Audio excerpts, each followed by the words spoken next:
Hi guys, Roman Reigns photos మొత్తం social మీడియాలో, ట్విట్టర్లో, ఇన్స్టాగ్రామ్లో సర్క్యులేట్ అవుతూ ఉన్నాయి. వ్యానిటీ ఫెయిర్కి తను చేసిన ఫోటో షూట్ చాలా బాగా వచ్చింది. ఒక హాలీవుడ్ స్టార్ లాగానే ఉన్నాడు. హాలీవుడ్ స్టార్ అంటే ఇంకొక 2-3 ఇయర్స్లో రోమన్ రైన్స్ కూడా ప్లాన్ చేస్తాడు హాలీవుడ్కి వెళ్దామని. సో వ్యానిటీ ఫెయిర్కి ఇచ్చిన ఇంటర్వ్యూలో రోమన్ రైన్స్ ఏమన్నాడు అంటే, తన కాంట్రాక్ట్ రెసల్మేనియా 42 అయిపోయిన తర్వాత ఎండ్ అవుతుందంట. ఇప్పుడు కరెంట్ ఉన్న కాంట్రాక్ట్, దాని తర్వాత ఇంకొక 1 or 2 ఇయర్స్ కంప్లీట్ చేస్తా అంతే అని అయితే చెప్పిండు. దాని తర్వాత లెస్ ఫిజికల్ ఫార్మ్ ఆఫ్ ఎంటర్టైన్మెంట్కి మూవ్ అవుతా అని అయితే రోమన్ రైన్స్ చెప్పడం జరిగింది. So less physical form of entertainment అంటే ఎంటర్టైన్మెంట్లోనే ఉంటా అని అన్నాడు.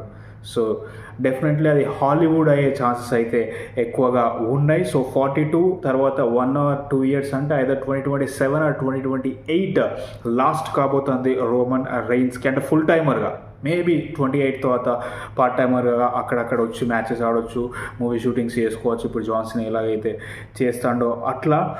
బట్ చూడాలి మరి రోమన్ రైన్స్ హాలీవుడ్ కెరియర్ ఎలాగా మారుతుంది. ఒకసారి రెజ్లింగ్ నుంచి హాలీవుడ్కి ట్రాన్సిషన్ అయితే మరి రాక్ లాగా సూపర్ స్టార్ అవుతాడా లేదా అన్నదైతే చూడాలి. అంతేకాకుండా ఇంకొక క్వశ్చన్ కూడా అడగడం జరిగింది, మరి పాలిటిక్స్లో ఏమైనా చేస్తావా, గవర్నర్ ఆఫ్ ఫ్లోరిడా అవుతావా అంటే రోమన్ రైన్స్ నవ్వి we don't know, we can't say right now అన్నట్టుగా సమాధానం అయితే ఇచ్చిండు. సో మరి ఫ్యూచర్లో Roman Reigns governor of Florida అవుతాడా? ఇప్పుడు ఆల్రెడీ కేయిన్ మనకి టెనెసీ నాక్స్విల్ కౌంటీ మేయర్గా ఉన్నాడు.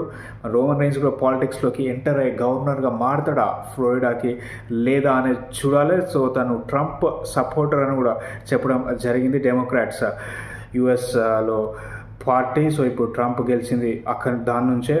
అయితే కంప్లీట్గా ట్రంప్ ఏం చేస్తే అది నేను 100% అగ్రీ చేయను. నాకు కూడా కొన్ని డిసగ్రిమెంట్స్ ఉన్నాయి. బట్ మేజర్లీ ఇప్పుడు తను చేసేది చాలా బాగుంది, ఎందుకంటే తనకి అన్ని రంగాల్లో నుంచి ఎక్స్పీరియన్స్ ఉంది. ఎంటర్టైన్మెంట్ కావచ్చు, పాలిటిక్స్ కావచ్చు, లేకపోతే ఇంకేమైనా స్పోర్ట్స్ కావచ్చు. సో అవన్నిట్లో తనకు ఎక్స్పీరియన్స్ ఉంది కాబట్టి తను అర్థం చేసుకోగలడు అని అయితే రోమన్ రైన్స్ చెప్పడం జరిగింది. సో ట్రిపుల్ హెచ్ తను ఇచ్చిన ఇంటర్వ్యూలో ఏమన్నాడు అంటే, Roman Reigns needle mover, ticket sales wise చూసుకుంటే తను టాప్ ప్లేస్లో ఉంటాడని అయితే ట్రిపుల్ హెచ్ అయితే చెప్పిండు. So needle mover for ticket sales అయితే ట్రిపుల్ హెచ్ అన్నాడు. సో రోమన్ రైన్స్ వస్తాను అంటే 100% జనాలు టికెట్లు కొనుక్కొని వచ్చి చూస్తారు అన్నాడు ట్రిపుల్ హెచ్ ఇంటర్వ్యూలో చెప్పడం జరిగింది. సో రోమన్ రైన్స్ ఇంపాక్ట్ మన అందరూ తెలిసిందే. ట్రైబల్ చీఫ్గా కావచ్చు, లేకపోతే పాండమిక్ ఎరా నుంచి డబ్ల్యూడబ్ల్యూని ఎలాగ తీసుకొచ్చిండో నెట్ఫ్లిక్స్ ఎరా వరకు మనందరికీ తెలిసిన విషయం. Definitely one of the greatest of all టైమ్గా రోమన్ రైన్స్ అయితే మిగిలిపోయే ఛాన్స్ ఉంది తన కెరియర్ ఎండ్ అయిపోయిన తర్వాత.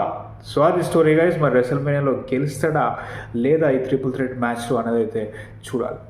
మరి నెట్ఫ్లిక్స్ గురించి మాట్లాడుకుంటే ఇండియాలో డబ్ల్యూడబ్ల్యూఈ ఎలాగ పర్ఫామ్ చేస్తుంది అంటే అంత టాప్ పొజిషన్లో అయితే పర్ఫామ్ చేస్తలేదు నెట్ఫ్లిక్స్ వైస్. ఎందుకంటే యూఎస్లో టాప్ 6లో నిలిచింది లాస్ట్ వీక్ ఆర్ దాని బిఫోర్ వీక్ కంపేర్ చేసుకుంటే. గ్లోబల్ వైజ్ టాప్ 10లో ఉంది. బట్ ఇండియాలో చూసుకుంటే టాప్ 10లో కూడా లేదు డబ్ల్యూడబ్ల్యూఈ నెట్ఫ్లిక్స్ షోస్ అన్నీ. లాస్ట్ వీక్ కంపేర్ చేసుకుంటే టాప్ 10 లిస్ట్లో డబ్ల్యూడబ్ల్యూఈ అయితే లేదు. సో మరి మనందరికీ తెలుసు, ఎక్కువగా ఇండియన్ ఆడియన్స్ టీవీలో చూస్తారు. డబ్ల్యూడబ్ల్యూఈ టీవీలో చూసే వాళ్ళు ఇప్పుడు సడన్గా నెట్ఫ్లిక్స్ మూవ్ అయిందంటే ఫస్ట్ నెట్ఫ్లిక్స్కి సబ్స్క్రిప్షన్ తీసేస్తే వైఫై ఉండాలి ఇంట్లో.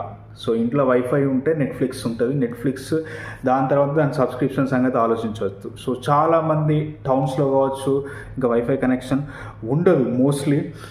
సో చూడాలి మరి ఇది ఎలాగ టర్న్అవుట్ అవుతుంది. మరి ఫ్యూచర్లో ఏమన్నా ఇంక్రీజ్ అవుతుందా డబ్ల్యూడబ్ల్యూఈ నెట్ఫ్లిక్స్ వైస్ వాళ్ళు అనుకున్న నెంబర్స్ వస్తాయా లేదా అని. సో ప్రజెంట్ అయితే ఇట్స్ ఓకే అన్నట్టుగానే ఉంది. సో టాప్ 10 అయితే మేక్ చేయలేకపోయింది. మరి రెసల్మేనియా వీకెండ్లో అయినా టాప్ 10లో నిలుస్తుందా ఇండియన్ నెట్ఫ్లిక్స్ నెంబర్స్ వైజ్ లేదా అన్నది అయితే చూడాలి. సో గ్లోబల్లీ 2.8 మిలియన్ వ్యూవర్షిప్ అయితే డ్రా చేసింది లాస్ట్ వీక్ మండే నైట్ రా.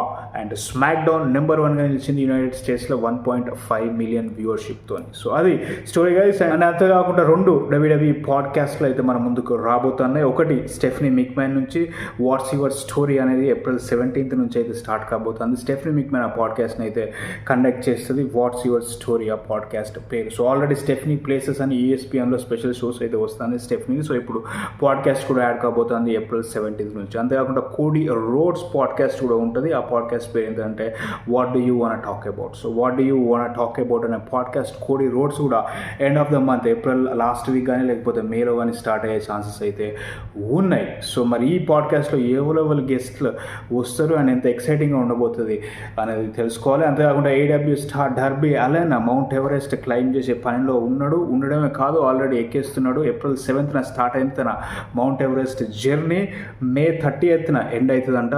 మరి సక్సెస్ఫుల్గా మౌంట్ ఎవరెస్ట్ క్లైమ్ చేసి అక్కడ ఏడబ్ల్యూ జెండా పాతి కిందికి దిగి ఏడబ్ల్యూ వరల్డ్ ఛాంపియన్ అవుతాడా మే 30 తర్వాత వచ్చి లేదా అనేది చూడాలి. So really interesting thing ice.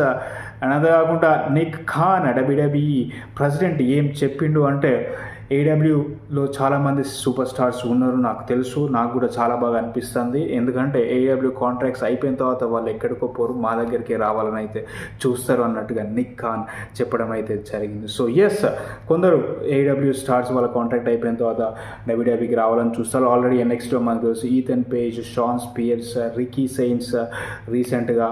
అంతేకాకుండా ఇప్పుడు మరాయా మే కూడా వెళ్ళే ఛాన్స్ ఉంది ఏడబ్ల్యూ నుంచి. సో అలాగా కొందరు అన్హ్యాపీగా ఉన్న వాళ్ళు 100% ఏడబ్ల్యూ నుంచి డబ్ల్యూడబ్ల్యూకి వచ్చే ఛాన్సెస్ అయితే కనిపిస్తున్నాయి. అంతేకాకుండా మేము టాలెంట్ని హైర్ చేసి బెంచ్ మీద అయితే పెట్టాం, వాళ్ళని ఖాళీగానైతే ఉంచాం, కన్ఫామ్గా యూజ్ చేస్తామంటేనే వాళ్ళని హైర్ చేస్తామని అయితే నిక్ అని చెప్పింది. సో మరి ఈ స్టేట్మెంట్ పట్ల చాలామంది చాలా అభిప్రాయాలు వ్యక్తం చేస్తారు. ఎందుకంటే ఓమాస్ ఉన్నాడు డబ్ల్యూడబ్ల్యూ నుంచి, మరి బెంచ్ మీద పెట్టాం, మేము యూజ్ చేస్తామంటే ఓమాస్ని ఎందుకు యూజ్ చేస్తలేరు, సంవత్సరం దాటిపోయింది కదా అని కూడా కొందరు క్వశ్చన్ చేస్తారు. సో డబుల్ స్టాండర్డ్స్ ఆ నిక్ ఖాన్ నుంచి, లేకపోతే ఇంకేదన్నా చూడాలి. అఫ్కోర్స్ మీడియా ముందుకు వచ్చి ఎవరు నేను ఈ తప్పు చేస్తానా, అది చేస్తానా, ఇది కరెక్ట్ లేదు, అది కరెక్ట్ లేదు అని చెప్పారు. ఎవరు కంపెనీ గురించి వాళ్ళు బాగానే మాట్లాడుకుంటారు మీడియా ముందు ఉన్నప్పుడు.